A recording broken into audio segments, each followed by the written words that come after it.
Asikasuhin mo na si tatay. Pagtimpla mo ng kape.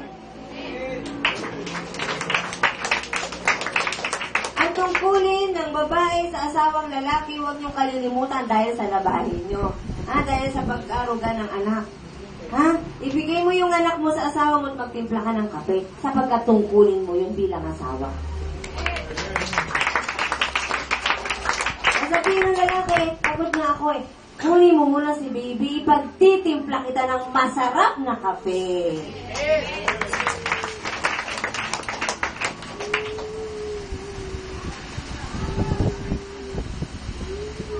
Sino dito ang dalagat binata? Patas ang kamay. Dalagat binata, walang sabit ha? Yung walang sabit. Bumaba ang kamay. Dalagat binata, okay. Sapagkat kay dalagat pinata, naghahanap kayo ng mga kasama sa buhay nyo. Huwag niyo sabihin hindi. Umaasam-asam kayo na meron kayong makakasama sa buhay pagtanda nyo, kung tatanda pa kayo.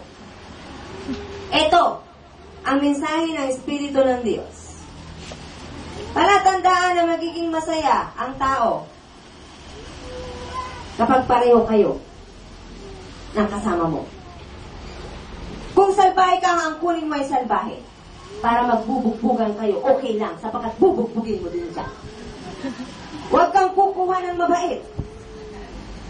Kawawa naman yun. Ang kunin mo ay salbahe kagaya mo. At kung mabait ka, mas mabait sa'yo ang kunin mo. Simple lang yan. Sapagkat ang ibon, kung ano ang pakpak, yun ang lipat. Sila ang magkakasama. Kaya kung nasa gawain ka ng Diyos, ang kunin mo ay ang nasa gawain din ng Diyos.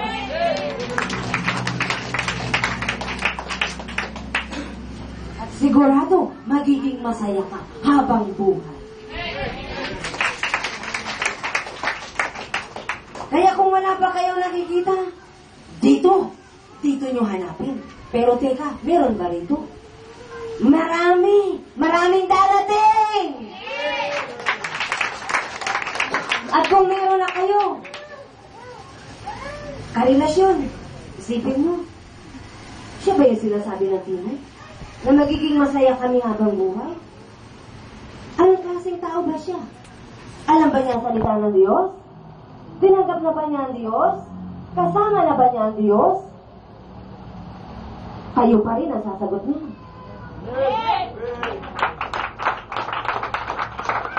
Sa mga babae, mga ina na wala pa rin ng mga asawa, paano kayo magiging masaya? Sapat ba na sa gabi lang kayo masaya? Araw, oras, bawat umaga, araw-araw, bawat linggo, masaya kayo kasama ang Diyos.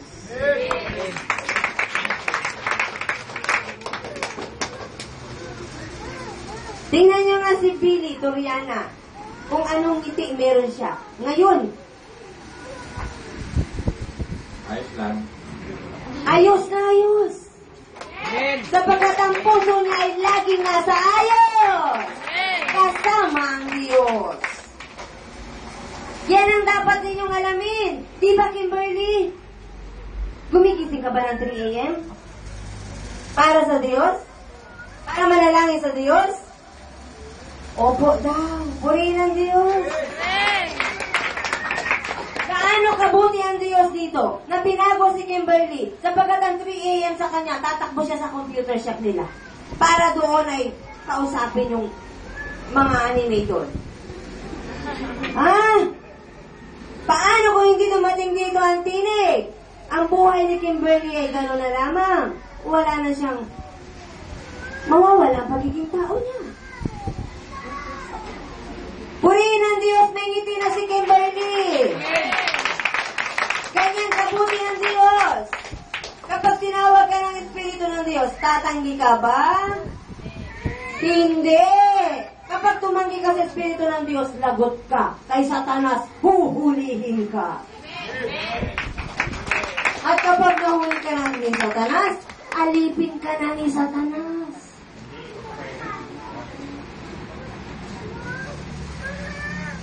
Huwag mong kalilimutan na tinupos ka na ni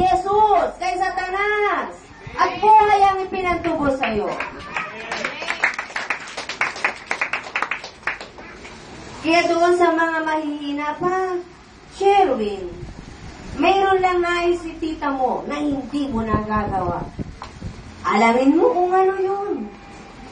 Sapagkat ang tunay na humihingi ng kapatawaran ay gumaganap yan. Gaganap ka. Ipapakita mong nagpapakumbaba ka. Gawin mo ang lahat ng nais mong gawin. Makita lamang na ikaw talaga ay nagpapakumbaba.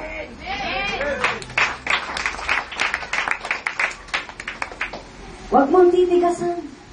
Sapagkat ayaw ng Diyos na ikaw ay maninigas. Ang nais ng Diyos, lumambot ka sa kanyang harapan. Yun lang ang gustong makita ni tita mo. Sapagkat si Tita Arlene mo ay binigyan ng authority ng Diyos na pamahalaan kayo. At nakikita niyo naman, sapagkat kung hindi maayos ang pamamahala niya, mabubuo kaya kayo? Nagtagpo-tagpo kayo kung saan-saang pamilya kayo galing? Ba't may karunong ng taglay galing sa Diyos, si tita nyo? Na hindi pwede ang mali dito. Ang mali dito, out dito. Kapag mali ka, out ka. Tama ba? Sa isang laro, kapag ikaw ay mali, out ka. At sino ang in? Ha? Sino ang tama dito? Ang Diyos! Kaya kung gusto mong main, magpatama ka sa Diyos!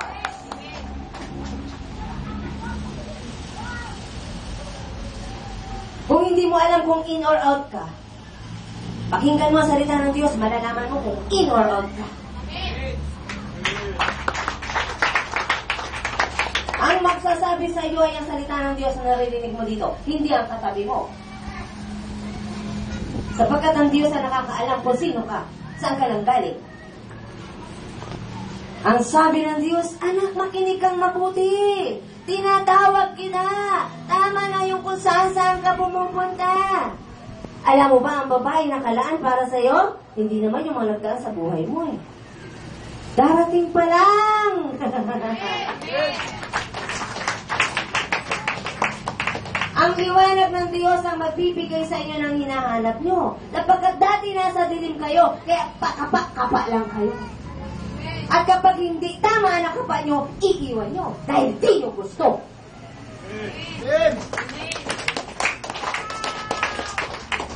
Dito ay sigurado.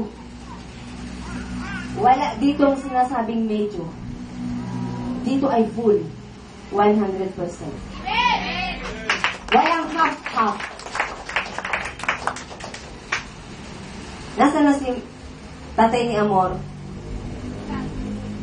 Asa na si tatay ni Amor?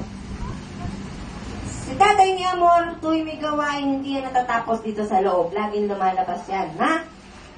Paano niya mabubuo ang nais ng Diyos sa buhay niya na pagbabago?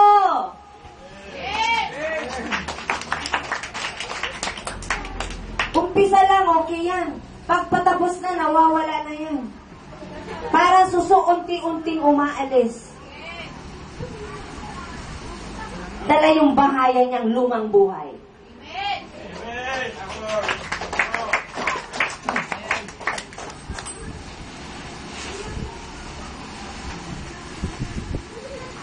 Kung alam nyo na si Jesus ay napako sa krus ay talagang Diyos, ang dinaanan ni Jesus na paghihirap, hindi nyo matititigan. Kung paano napanood nyo kanina, ang nangyari kay Jesus bago siya napako sa krus, kaya nyo titigan? Kaya nyo titigan na siya isang Diyos na naging tao, siya ang napako sa krus na dapat ay kayo? Ngayon, sabihin ninyo, kung gaano kayo kamahal ng Diyos. Amen! Kaya ang nagbabaliwala sa salita ng Diyos, dapat siya ang nagpasa ng krus, hindi si Jesus. Dapat siya ang napako sa krus, hindi si Jesus. So, bakit ganon kalaki ang pag-ibig ng Diyos? Siya pa ang nagpasa ng krus, at siya pa ang napako sa krus. para sabihin sa iyong anak, wala ka nang gagawin. Susunod ka na lamang sa akin sapagkat natapos ko na. Nagtagumpay na ako laban sa sanlibutan. Susunod ka na lamang sapagkat ang dadaanan mo ay maayos na. Dinaanan na ni Jesus. Lahat ay maliwanag na. Kaya ang taong sumusunod kay Jesus ay nasa liwanag. Amen. Kaya kung kayo nadidiliman pa, wala pa sa inyo ang liwanag. At sino ang liwanag? Si Jesus ang liwanag.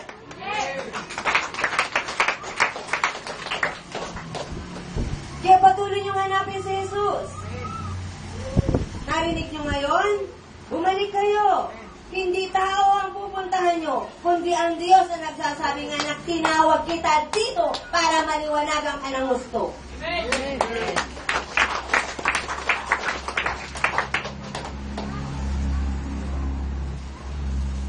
Pasalamatan ninyo yung mga taong nagdala sa inyo rito. Kapag sila may angking kakayanan na ibinigay ng Diyos na makarating kayo dito. Huwag niyong kalilimutan ang mga taong naging dahilan ng pagkakarinig ninyo sa liwanag galing sa Diyos.